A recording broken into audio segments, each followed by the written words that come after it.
Alguna vez en el centro de Bogotá alguien se me acercó y me dijo que eran seguidores de mis libros y que tenían una comunidad abajo y que estaban prácticamente viviendo entre las cloacas, pero que leían. Y a mí me dio miedo, porque yo dije, puede ser verdad, pero puede ser un secuestro. Claro, y yo termino metido en un cambuche, secuestrado por una pandilla. Hola amigos de Leer es Bacano, ¿cómo están? Estoy feliz, hoy estoy lleno de alegría porque tengo al lado mío probablemente mi autor favorito, un personaje que a través de sus libros me llegó al amor de los libros y es Mario Mendoza. Mario, bienvenido a Leer es Bacano. Encantado, un placer. Qué rico tenerte acá, qué alegría. Y comencemos hablando pues de Vírgenes y Toxicómanos, su nueva novela que se va a lanzar en la Feria del Libro, que ya se nos viene. Así que quiero que le cuente a la gente de qué se trata el libro, pero quiero que lo haga a partir de una frase que le escuché decir del libro. Yo lo escuché a usted decir que es la historia de un parto mental, la historia de 4 chicos que se encuentran y deciden nacer, que es una imagen fuertísima. Cuéntenos de qué se trata. Alguna vez en una conferencia de Carl Gustav Jung, Samuel Beckett estaba en la primera fila, el gran escritor del teatro del absurdo, y Beckett estaba escuchando la conferencia y Jung estaba hablando sobre una paciente suya y estaba contando un poco lo que había sucedido con esa paciente, la manera como se había deteriorado poco a poco, lentamente, en la medida en que la terapia avanzaba, y él no lograba rescatarla, él no lograba sacarla, él no lograba mejorarla, sino todo lo contrario. La paciente iba cayendo como en un abismo y al final no pudo, al final no lo logró. Al final ella termina en un final terrible, es una conferencia brillante, y cuando él termina la charla, la termina con la muerte de la paciente. Y la gente se levantó en el auditorio a aplaudir, y cuenta Beckett que él estaba en la primera fila y que como la gente aplaudía, nadie escuchó que él fuera de micrófonos, él corre el micrófono, se queda pensando lo que acaba de decir y dice no es que se haya muerto, es que no nació nunca. Y esa frase, dice Beckett, le cambió la vida para siempre. Él dice, escuchar a Jung decirse eso, dijo, ¿hay gente que no nace? ¿Cómo así? ¿Cómo así que hay gente que no ha nacido? Entonces Beckett empieza a reflexionar sobre la frase de Jung y se da cuenta que vivimos en una sociedad en la cual la gran mayoría de personas han nacido físicamente, pero no han nacido psíquicamente. Y uno está en la obligación de parirse a sí mismo, uno está en la obligación de nacer de verdad, es decir, que la conciencia salga a un plano distinto y despierte a una realidad, ¿verdad? Desde otro registro y desde otro nivel. Entonces, Stefan Zweig, el gran escritor austriaco, escribió una novela preciosa que se llama Noche Fantástica, y es sobre lo mismo, es sobre un tipo que dice, pero la vida es esto todos los días, la rutina, lo mismo, el trabajo, voy a almorzar al mismo lugar, me regreso a mi casa y esto vuelve y se repite y no voy nunca a experimentar nada diferente, y una noche de repente empieza a sentir ciertas dinámicas y empieza a sentir un estremecimiento y se da cuenta que está naciendo psíquicamente al mundo. Entonces yo creo que todos hemos tenido la sensación de estar en Zombieland.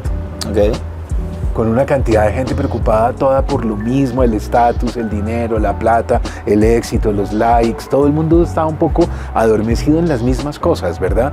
Y es raro tropezarse a alguien que de pronto uno diga, ¿qué es esto? Que tiene una visión completamente diferente de la vida a la establecida. Y que hay un registro de verdad, una hondura, una mirada diferente. Hay una bella película que se llama Living, y en esa bella película es un burócrata que lleva igual una vida rutinaria, y a él lo despierta un diagnóstico de cáncer que le dan, que le dicen 3 meses de vida. Casi la gente toda despierta ahí, ¿no? Cuando te dan, ya se le va a acabar. cuando ya no te queda tiempo, cuando ya no hay nada. ¿Por qué no despertamos antes? Entonces estos son jóvenes que a lo largo del libro empiezan a despertar con una enorme intensidad, y yo me esforcé mucho en ir narrando ese parto psíquico de esos 4 personajes. Okay. Y otro concepto que me pareció súper interesante cuando usted hablaba del título y decía vírgenes. Y cuando usted lo dijo, yo dije, claro, tiene toda la razón. Uno normalmente cuando habla de vírgenes piensa en femenino. Sí. Y acá usted hizo énfasis en que ese vírgenes era masculino. ¿Por qué cree que nos pasa eso? ¿Por qué cree que todos vamos directamente a lo femenino? Y cuénteme, ¿por qué lo masculino es lo que está arraigado acá en ese concepto? Bueno, es obvio que pensamos en femenino por las vírgenes de la cristiandad, ¿no? Pero también es cierto que se habla en términos femeninos porque nunca se ha hablado de la virginidad masculina. Ok. Es un concepto no tan discutido. Fíjate bien que nunca se habla sobre la virginidad masculina, nunca. Y la dificultad que hay en un heteropatriarcado y en un machismo de salir de la virginidad. Para los hombres es dificilísimo. Salir de la virginidad cuesta mucho. Es muy complicado y es muy difícil, porque tienes el establecimiento encima todo el tiempo con la obligación de que hay que ser macho, hay que comportarse de cierta manera, ¿verdad? Hay un peso, digamos, hay una densidad dentro de ese machismo.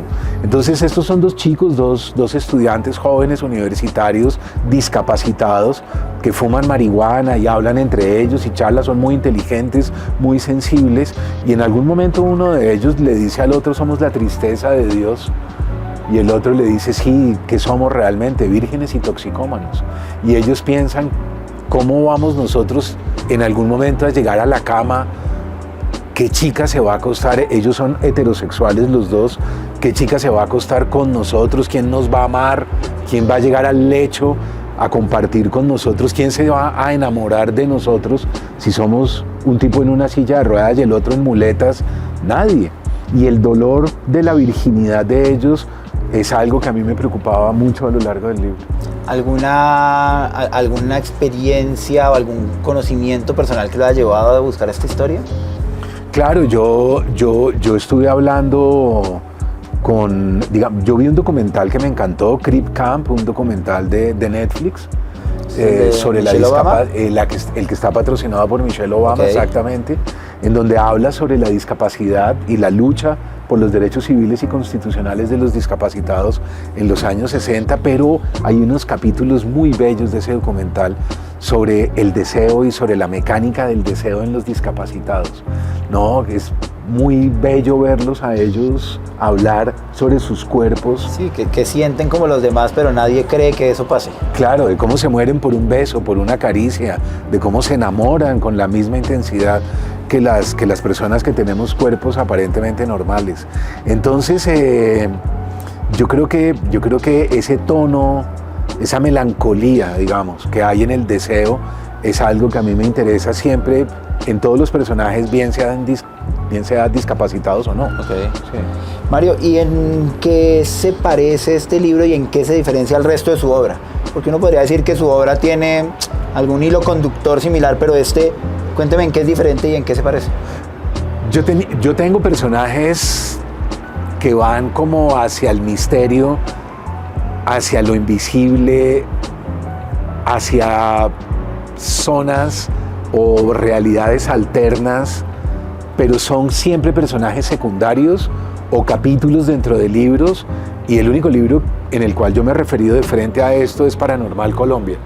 Pero esta es una novela sobre, en realidad, dimensiones alternas, sobre cómo sí hay dimensiones extrañas, universos paralelos, y cómo el concepto de lo real se ha empequeñecido mucho en la medida en que estamos en los aparatos, en las pantallas, y estamos atrapados, presos, junkies de nuestros celulares, y eso ha disminuido las funciones mentales y sobre todo la percepción se ha reducido a unos niveles infinitesimales. Un hombre antiguo tiene una percepción de lo real mucho más rica mucho más vasta, mucho más simbólica, y yo creo que no deja de ser triste que todo el mundo esté un poco atrapado en esa cárcel y su mente esté ya disminuida, incluso a unos niveles que son precarios. Y hay una desconexión humana. Hay una gigante. precariedad. O sea, todo el mundo está junto, pero nadie está. Todo el mundo está cerca, pero nadie está junto. Pero todo el mundo está preso. Exactamente. ¿No? Y hay una precariedad en la percepción. Yo espero que la novela también abra a los lectores y los despierte un poco de esa esclavitud en la que estamos inmersos hace ya varios años. Bueno, pues a la audiencia, Vírgenes y Toxicómanos, por favor, búsquenlo, cómprenlo, porque les aseguro que está buenísimo. Pero no es el único libro que está buenísimo de Mario Mendoza, por eso vamos a hablar de otros libros. Los Vagabundos de Dios, yo lo terminé hace poco, me encantó, me pareció un libro, yo no sé si la palabra es la correcta, pero adictivo, como que uno quiere saber. Y quiero preguntarle, para quienes no conocen el libro, entiendo que parte de la idea viene de la muerte de su mamá durante pandemia y todo lo que vivimos, todos los que estuvimos encerrados. Cuénteme, ¿de dónde nace la idea? Y un resumen muy rápido para la gente de qué trata el libro. Qué difícil, ¿no? Porque no tan rápido, tranquilo, no hay ningún afán. Porque ahí hay varios temas, pero bueno, para mí la pandemia fue un momento en el que tuve claridad. Yo voy a decirlo por otro lado. Yo venía esperando tarde o temprano el punto de quiebre. Digamos, yo venía esperando lo que se llama el punto de no retorno.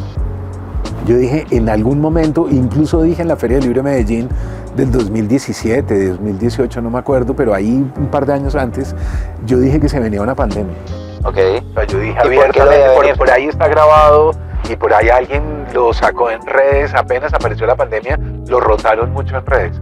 Porque yo venía estudiando lo que decía la Organización Mundial de la Salud, y la Organización Mundial de la Salud anunciaba una pandemia tarde o temprano y era cada vez más inminente. Y en una saga juvenil mía que se llama El Mensajero de Agartha, yo puse la pandemia y yo hablé que era una pandemia de gripe, ¿no? Le aposté a una gripe aviar, y ahí está descrita mucho antes de que llegara la pandemia. Entonces yo venía esperando el punto de no retorno, y cuando ya cerraron fronteras y cuando ya dijeron hay una pandemia y yo dije se cumplió lo de la Organización Mundial de la Salud, yo dije perfecto, este es el punto de no retorno, acabamos de llegar. Es como caminar por la cornisa. Pero cuando dice que es el punto de no retorno, es que la sociedad o el mundo va hacia... El sistema... ¿Hacia dónde? Digamos, 8.000 millones de personas. No puedes creer tú que en un sistema aislado tú puedes sobresaturar el sistema y que no pase nada. Okay. Si fuera un sistema integrado, puedes jugar con eso y puede que no pase nada, pero en un sistema aislado no. Entonces nosotros no podemos mandar gente a la Luna, gente a Venus, gente a Marte. Si pudiéramos hacer eso no sería tan grave, pero reproducirnos al nivel que nos hemos venido reproduciendo, pasar de 7.000 millones y pico a 8.000 millones y pasar de los 8.000 millones y sobresaturar el sistema y creer que no va a pasar nada, es de una enorme, no solo ingenuidad, sí, sino ignorancia, ¿verdad? Okay. Y es física. Cuando sobresaturas el sistema tarde o temprano, entras en punto de entropía, exacto. Y el punto de entropía es un punto en el que no hay retorno. Ya pasas ese punto y entras hacia la debacle.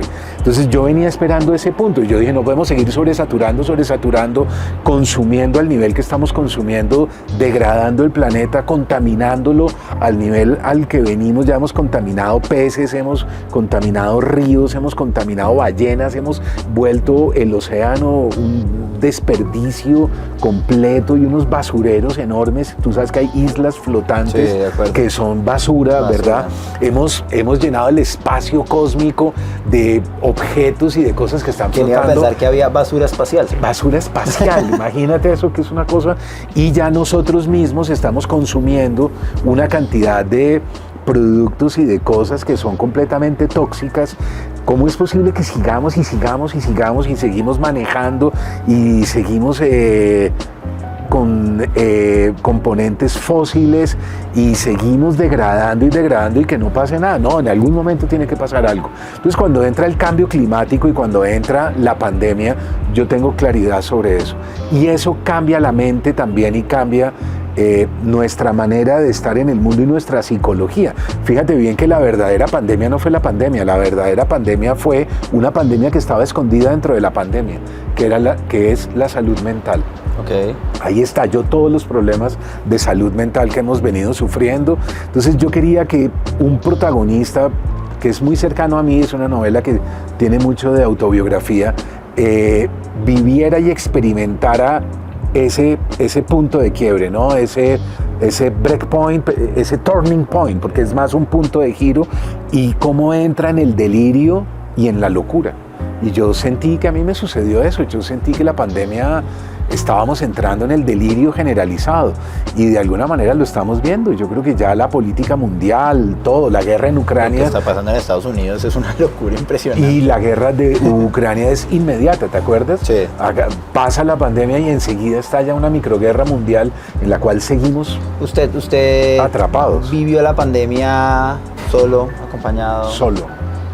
Yo peor. creo que para la gente que estaba sola tiene que haber sido mucho más difícil. Fue terrible, para mí fue terrible, para mí fue, además, el duelo, mi madre fallece, me atropellan, un día saco la bicicleta y llego a mi apartamento y me atropellan 5 o 6 metros y termino en la clínica, termino en urgencias, no puedo caminar. En ese momento vivo en un edificio que no tiene ascensor y yo vivo en el 5º piso, en el último, donde tenía como una terraza.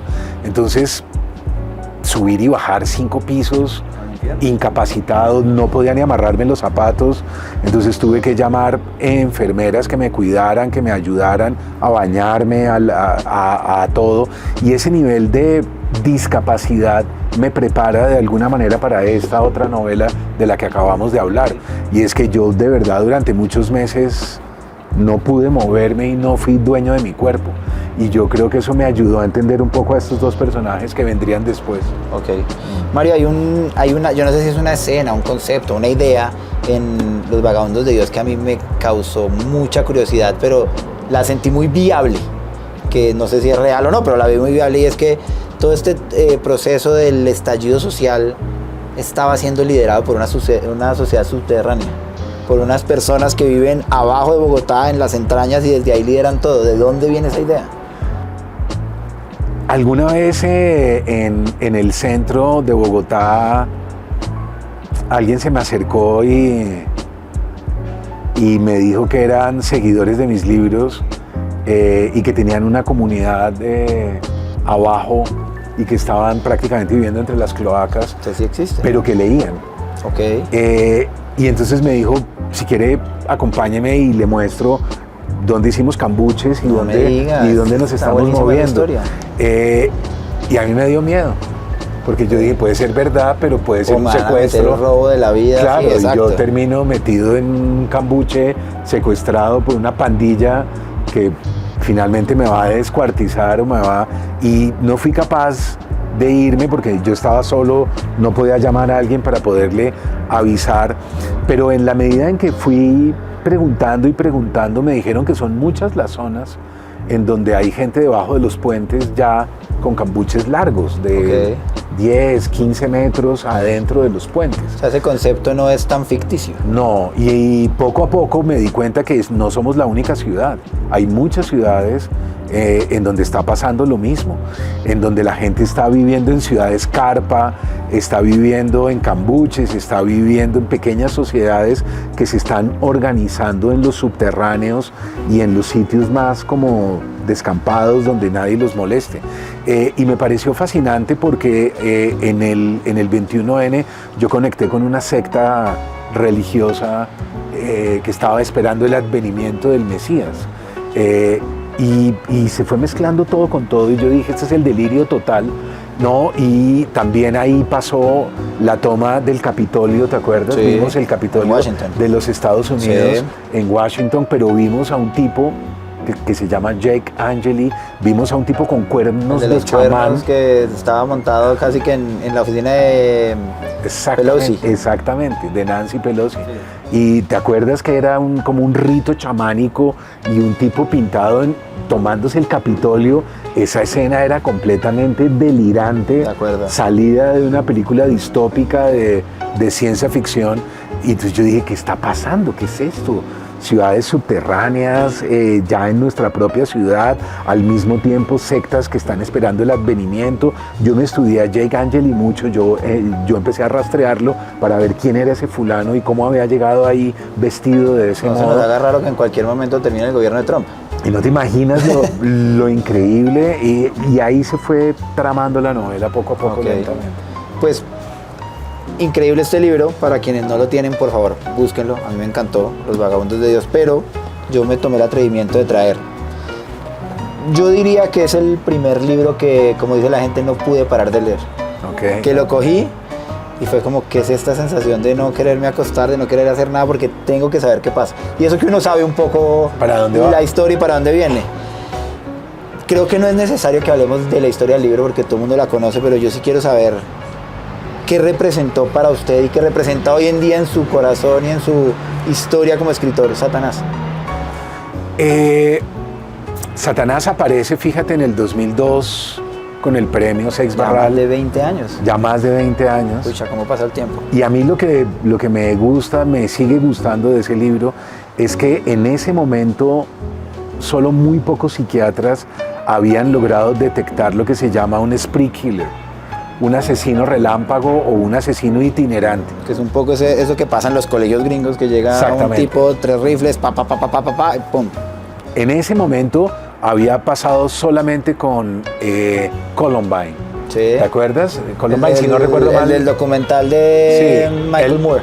Sí. Bowling for Columbine. Exactamente. Sí. Y el de la película Elephant. Sí. ¿No? Que es sobre ellos dos también.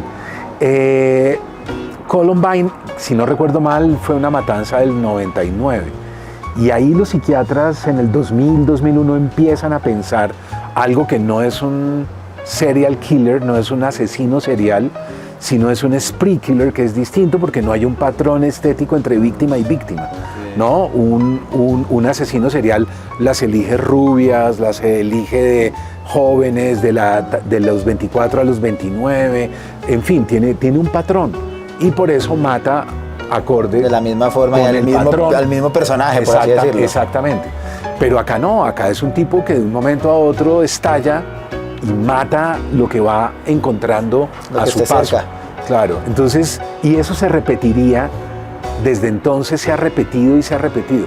Y a mí lo que me ha parecido, digamos, que todavía es meritorio del libro, es que uno de los precursores de los spree killers lo tuvimos nosotros en Bogotá en el año 86, y es Campo Elías Delgado y la matanza de Poseto. Entonces, eso es lo que me sigue todavía gustando del libro, que yo creo que da en la clave de cómo es la mentalidad y cómo opera un spree killer y cómo es conducido, llevado hasta allá, y finalmente no puede más y un día estalla en 1000 pedazos. Mario, de Satanás salió una vaina hermosa, que es esta novela gráfica, que es divina, aunque es fuerte, pero es divina, está muy bien hecha y yo creo que vale la pena leerla así uno haya leído el libro. Pero la quería mostrar simplemente para preguntarle cómo fue ese proceso de tomar un hecho real y mezclarlo con la ficción para dar con esta historia. En ese momento yo tenía un editor que era Marcel Ventura. Marcel me pone en contacto con una novela gráfica que acababa de salir que se llama El taxista llama 2 veces, una novela maravillosa, y yo apenas veo esa novela gráfica y veo Bogotá retratada de ese modo y veo los edificios, la perspectiva, la luz, los atardeceres, las calles que yo conocía y por donde yo había caminado y deambulado 1000 veces, retratadas con esa, digamos, con esa finura y con una especie de, como una óptica que no era normal.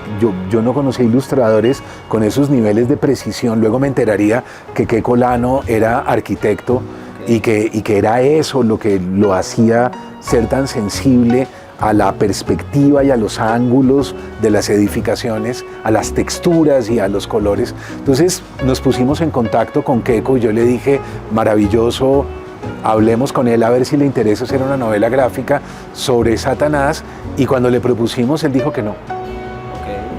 Keiko dijo, no, yo conozco la novela y a mí me parece muy difícil hacer esa novela, es una novela muy complicada. Entonces le dijimos, no, espérate un segundo, no es la novela, es un guión que Mario está haciendo, ¿por qué no nos das el compás de espera para mirar el guión? Entonces yo hice el guión de esta novela gráfica y me senté varios meses a trabajar en el guión, y le pasamos a Keiko el guión y le dijimos, espérate, échale un vistazo ahora, y él nos llamó apenas leyó, dijo, sí puedo, ya esto es otra cosa. Qué alegría llamada, porque es que el resultado es hermoso. No, y fue maravilloso porque a mí me permitió conocer a un ilustrador y a Heidi Muscus también, con los cuales yo trabajaría de ahí en adelante. Hemos trabajado 6 años, 7 años de manera imparable. Porque es que hemos hecho una colección de cómics. De pronto me equivoco, no sé si son los mismos personajes, pero por lo menos las portadas de los libros de Mario son divinas. O sea, Vírgenes y Toxicómanos, sí, hermoso. No es un libro, es un libro para leerlo y para mostrarlo. Y para guardarlo. Que me parece súper importante. Mario, usted hablaba de Bogotá y yo, desde que supe que me iba a sentar con usted, yo dije, esta es la pregunta que más le quiero hacer a Mario, y es, para mí, Bogotá siempre es un personaje de sus libros. La ciudad es un personaje. Sin duda. ¿Cómo llega usted a esa idea de Bogotá? Suena ahí Bogotá, creo que la comparación fácil es un poco ciudad gótica, difícil, no es amable, oscura. ¿Cómo llega usted a esa idea de Bogotá? ¿Y qué de la Bogotá real ve usted en esa Bogotá de sus libros? A ver, voy a intentar hacerlo rápido. Es más complejo, pero se nos puede volver muy dispendioso, pero voy a hacerlo rápido.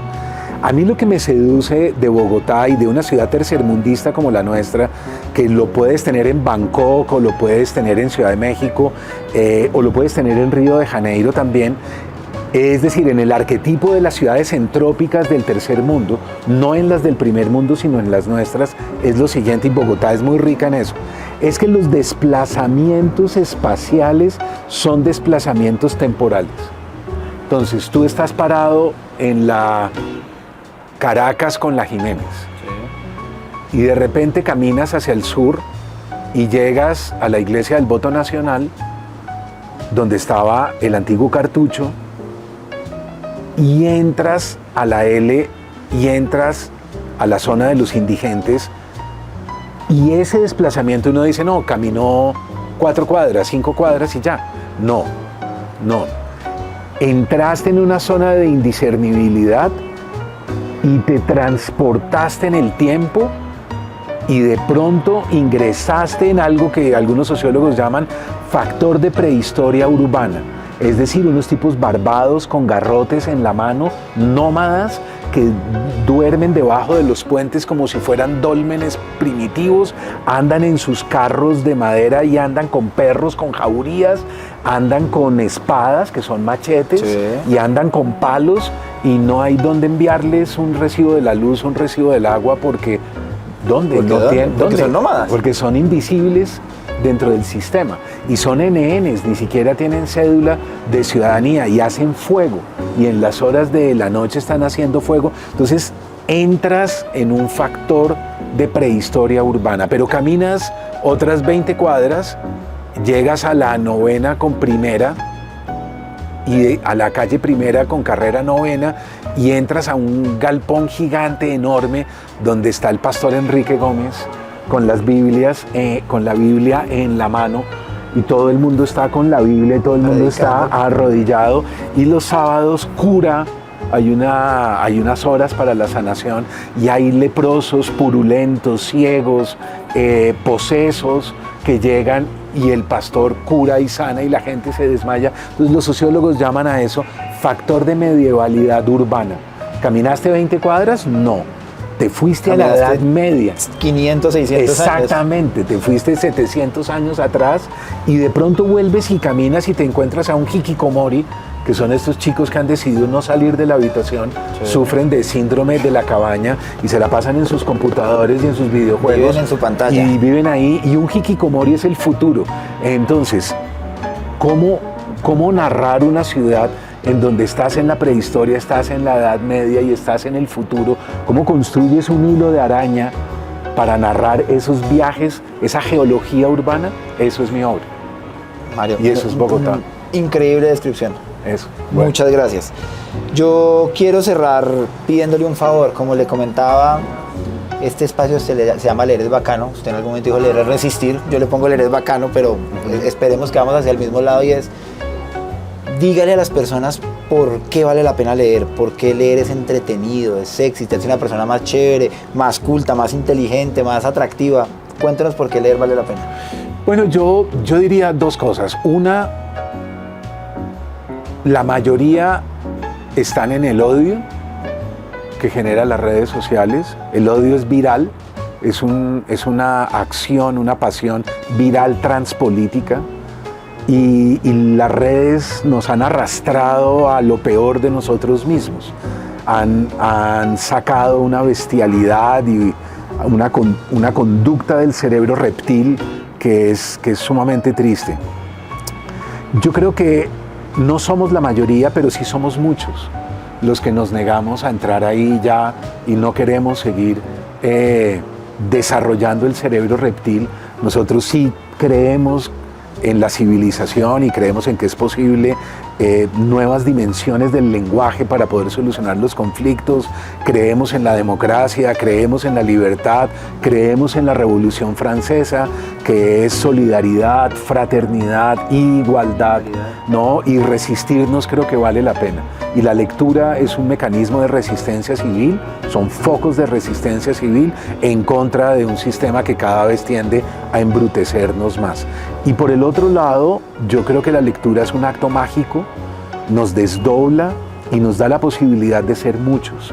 Entonces, una persona que no lee es una persona que es ella, no más. Y entonces tiene sus problemas, sus conflictos, su vida de pareja, sus familiares, va al banco, paga recibos y la vida se le quedó en eso. Tú y yo somos Madame Bovary, somos el coronel Aureliano Buendía, somos Rodia Raskolnikov, en verdad, que va a matar a una anciana y que termina finalmente preso y termina capturado y que es el protagonista de Crimen y Castigo de Dostoyevsky. Somos los personajes de Vírgenes y Toxicómanos, somos muchos. Entonces nosotros somos budistas, nosotros somos ateos, nosotros somos cristianos, nosotros somos transexuales, nosotros somos mucho, y esa pluralidad que tiene un lector es algo que uno envidia profundamente, ¿no? Y eso se da con la biblioteca. Yo creo que es extraordinario y maravilloso, y perderse eso es muy triste. Pues Mario, muchísimas gracias por su tiempo, muchísimas gracias por su obra y muchísimas gracias por Vírgenes y Toxicómanos. Por favor, todos búsquenlo, léanlo, vale mucho la pena como toda la obra de Mario, y pues recuerden que, como siempre, leer es bacano.